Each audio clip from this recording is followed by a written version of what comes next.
An old farmhouse with dark secrets. A doll that attacks you in your sleep. If you love horror movies, this might sound familiar. But behind the films, it's all too real. Welcome to Twisted Tales, a Crime House original. I'm Heidi Wong. I'm an artist, poet, and creator, and if you've seen my TikTok, YouTube, or Instagram, you'll know I'm obsessed with horror movies. Watching them, writing about them, talking about them, the scarier the better. Every week, I'll take you deep into the true stories behind horror's biggest legends. From vengeful ghosts to bloody slashers to alien encounters and more, these real-life accounts are guaranteed to keep you up at night. But scary stories aren't any fun if you're telling them alone. If you've ever had a haunted moment or a twisted tale of your own, I want to hear about it. Drop it in the comments, the creepier the better. Today I'm going behind the scenes of one of my favorite horror franchises, the Conjuring Universe. Since 2013, these movies have captivated and terrified audiences around the world. And in this episode, I'll tell you about two of the chilling true events that inspired them.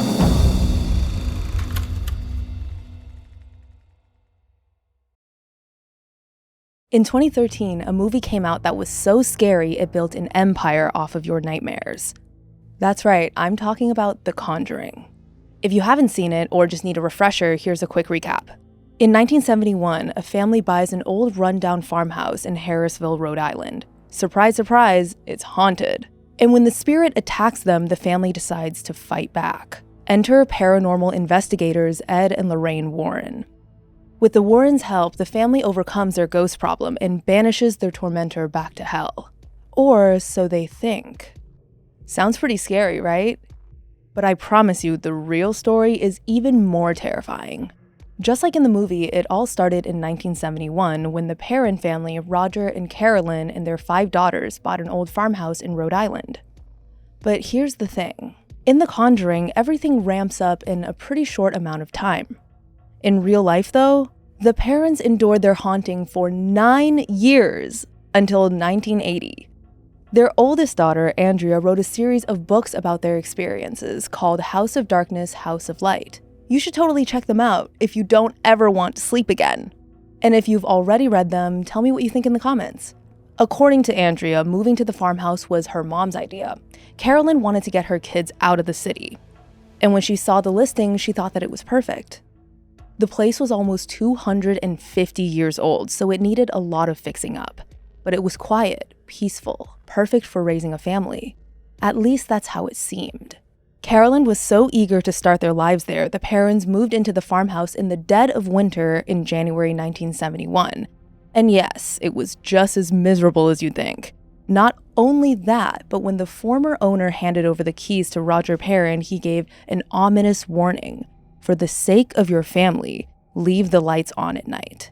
Now, if I were Roger, I'd be saying, no deal, I'm taking my family and going back to the city. But at that moment, he didn't think too much of it, just the ramblings of an old man. However, it wasn't long before the Perrons realized the former owner was dead serious.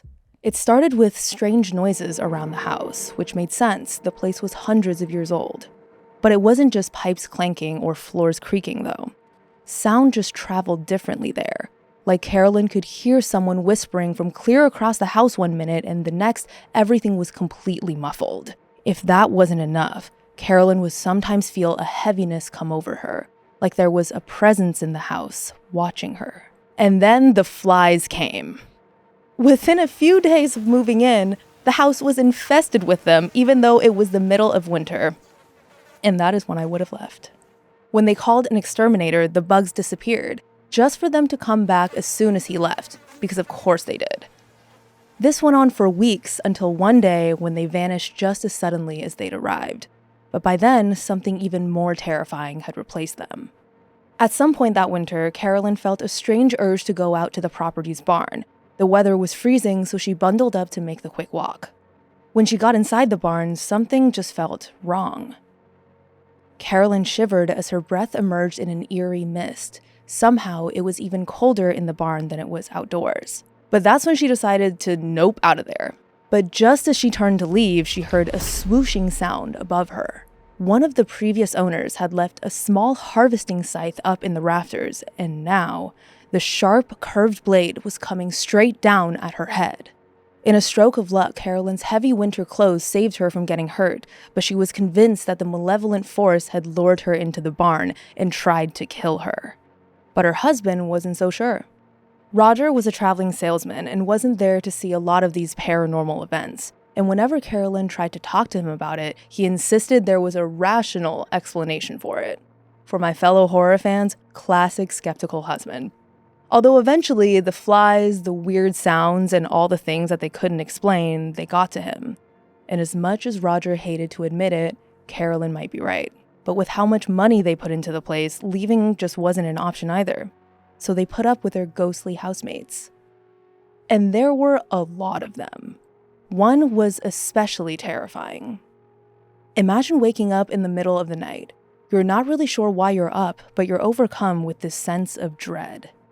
As you try to get your bearings, you think you see something in the darkness, a shapeless form.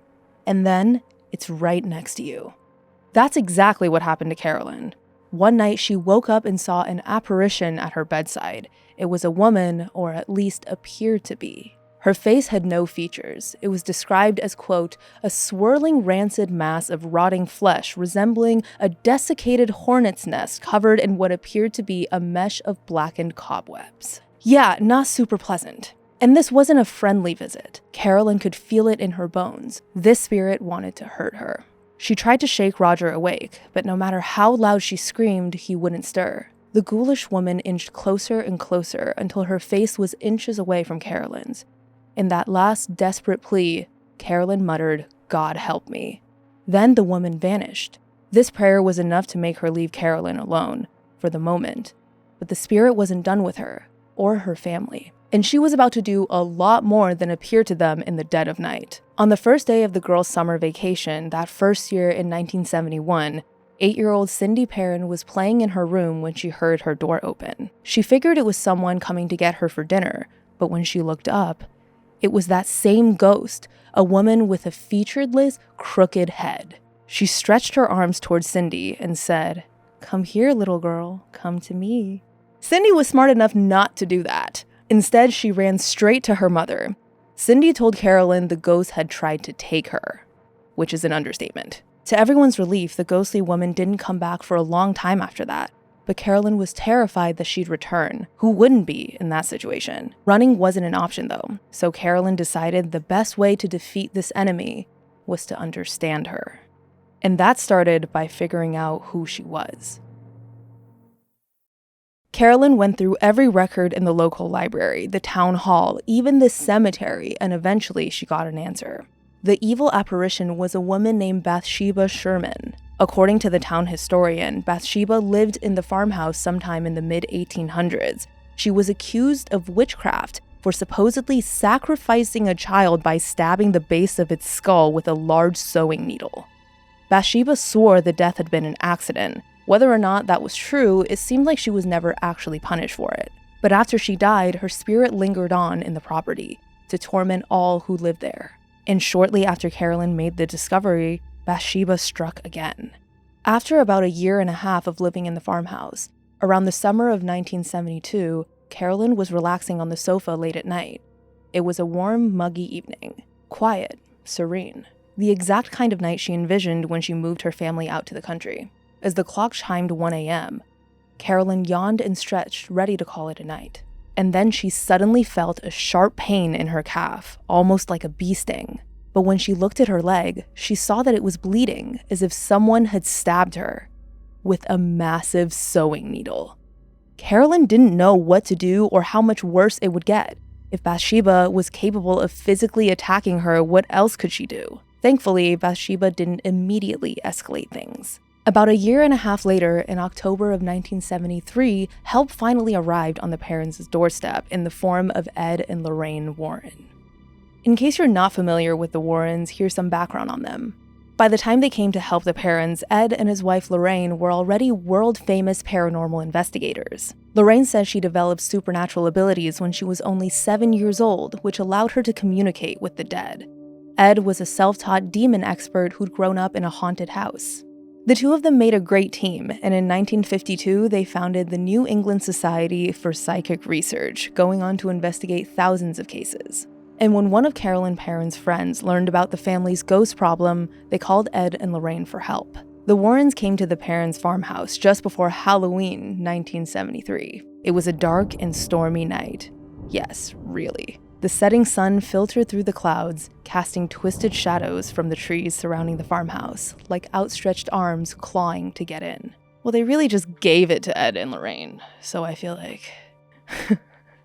But when Carolyn saw Ed and Lorraine standing on her doorstep, she felt a wave of hope that they'd be able to hold the evil at bay.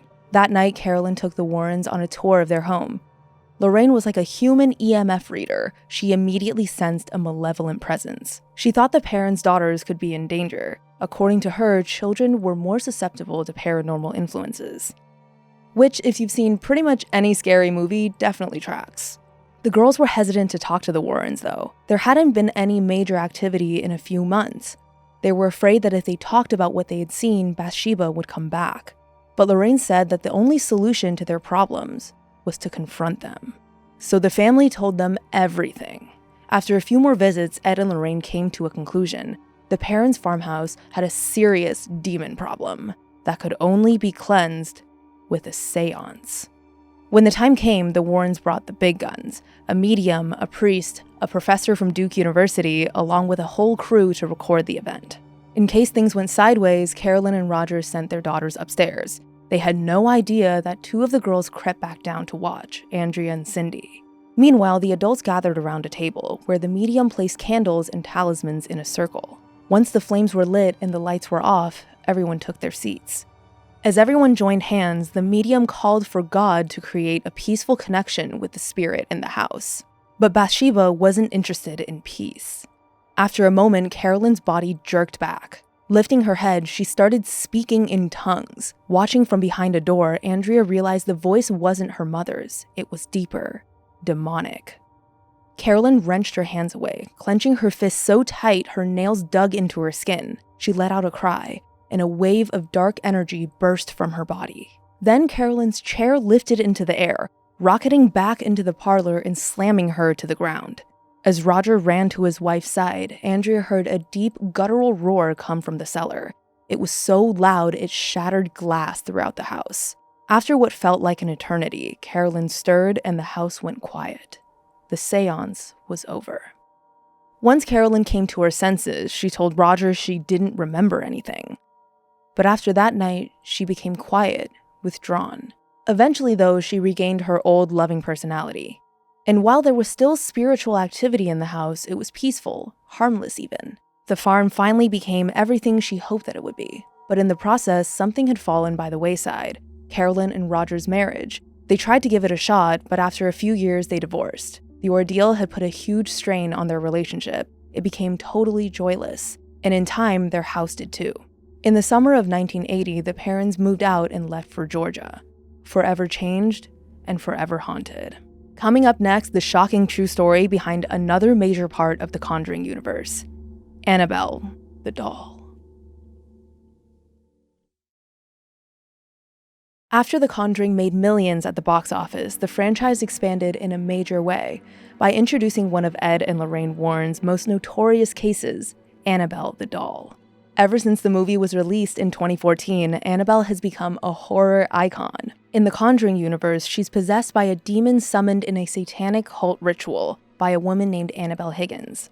Desperate to claim a human soul, the demon pretends to be the spirit of a little girl named Annabelle, who owned the doll before her tragic death. She goes on to terrorize all sorts of innocent people until a couple of nursing students hand her off to the Warrens, right before they go on to help the Perron family. And in real life, Annabelle's story is even more sinister. Over the years, she's caused chaos in countless people's lives. And just in July of this year, an investigator with the Warrens Institute named Dan Rivera died while taking Annabelle on a nationwide tour. During a stop in Gettysburg, Pennsylvania, Dan sadly passed away in his hotel room. Officially, his cause of death has not been deemed suspicious, but we don't have the autopsy results yet. No matter what, it was a tragic loss. My heart goes out to Dan and his loved ones. But given his proximity to Annabelle, it's become another dark chapter in her terrifying legacy, one that began over 50 years ago. It all started in 1970 with two nursing students known as Donna and Angie. They were about to graduate, and Donna's 28th birthday was coming up too. To celebrate, her mom decided to buy her a present. And for some reason, she thought it would be fun to get Donna a Raggedy Ann doll. That's right, in real life, Annabelle wasn't the porcelain doll you see in the movie. This change was possibly due to trademark issues, or the producers just thought their version was creepier. I'm not so sure about that though. Tell me what you think in the comments or answer on our Spotify poll. Either way, the doll was harmless at first. Donna even thought it was pretty funny. She and Angie kept the Raggedy Ann on their living room sofa, sort of like a mascot for their apartment. But what happened next was no joke.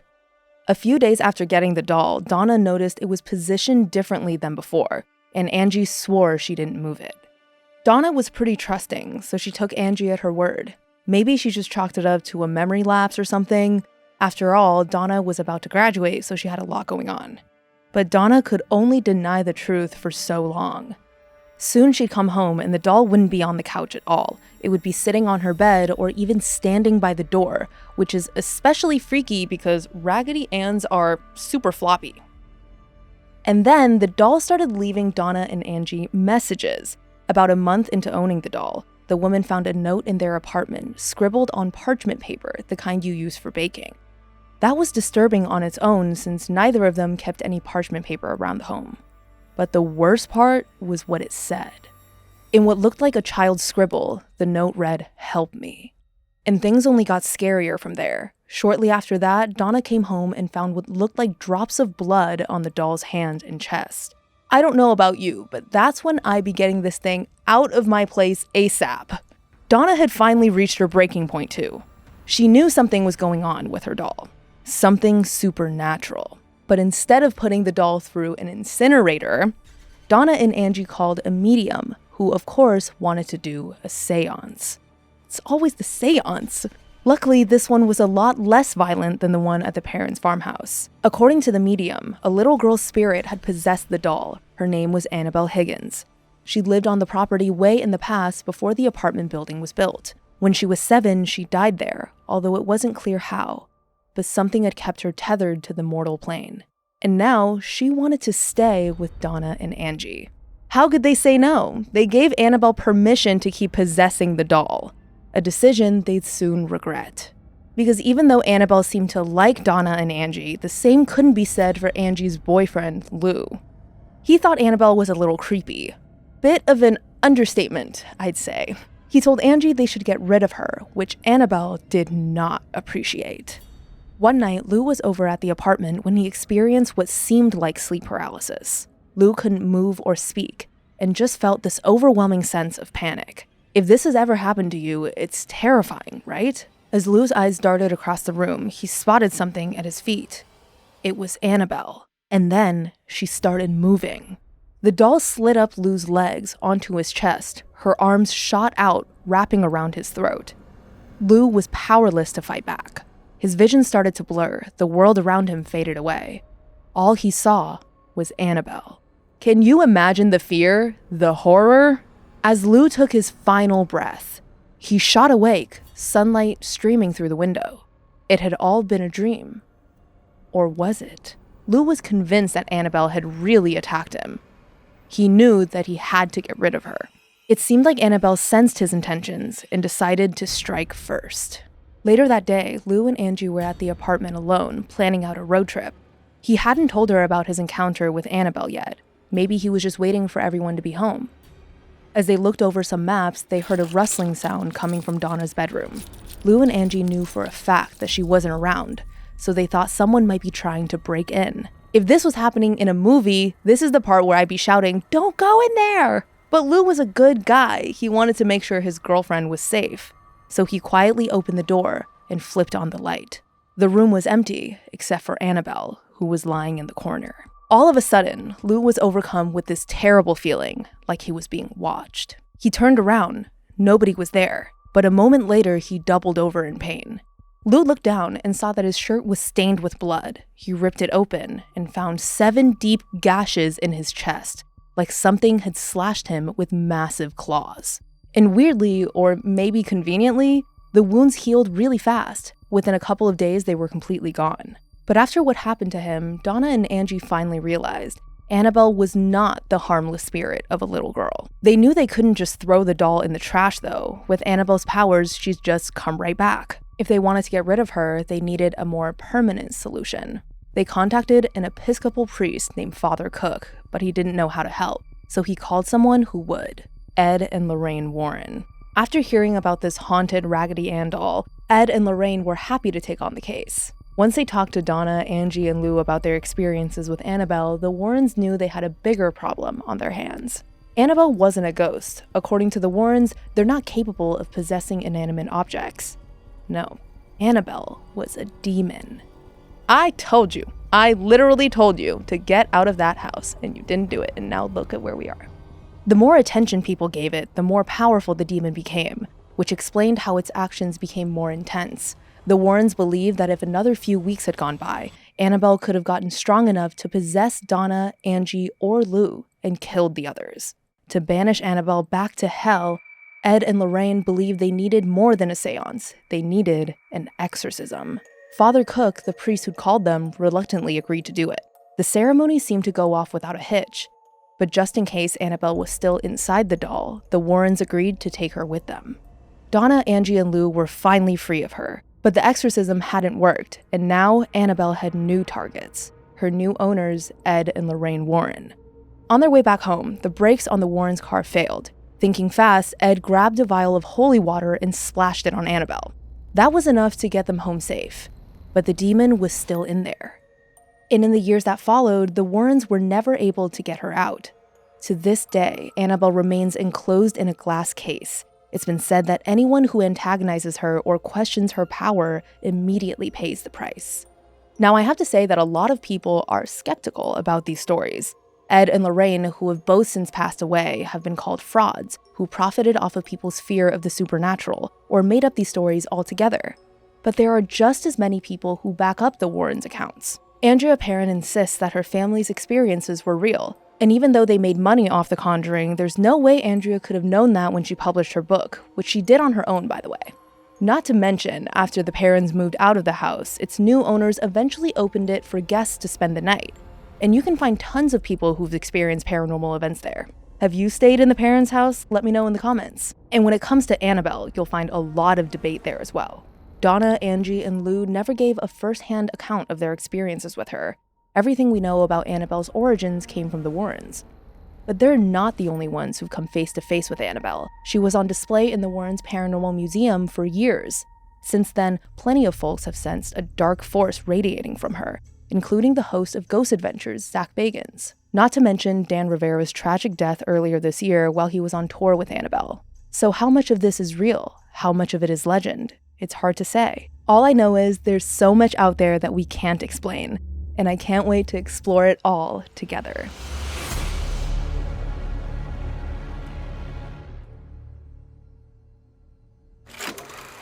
Thanks so much for joining me on this episode of Twisted Tales, a Crime House original. I'd love to hear from you. What did you think about today's stories? Anything you're dying for me to cover? Leave a comment or review wherever you're tuning in.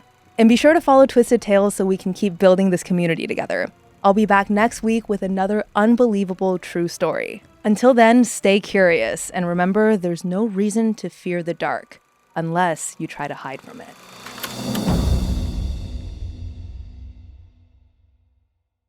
If you're brave enough, subscribe now.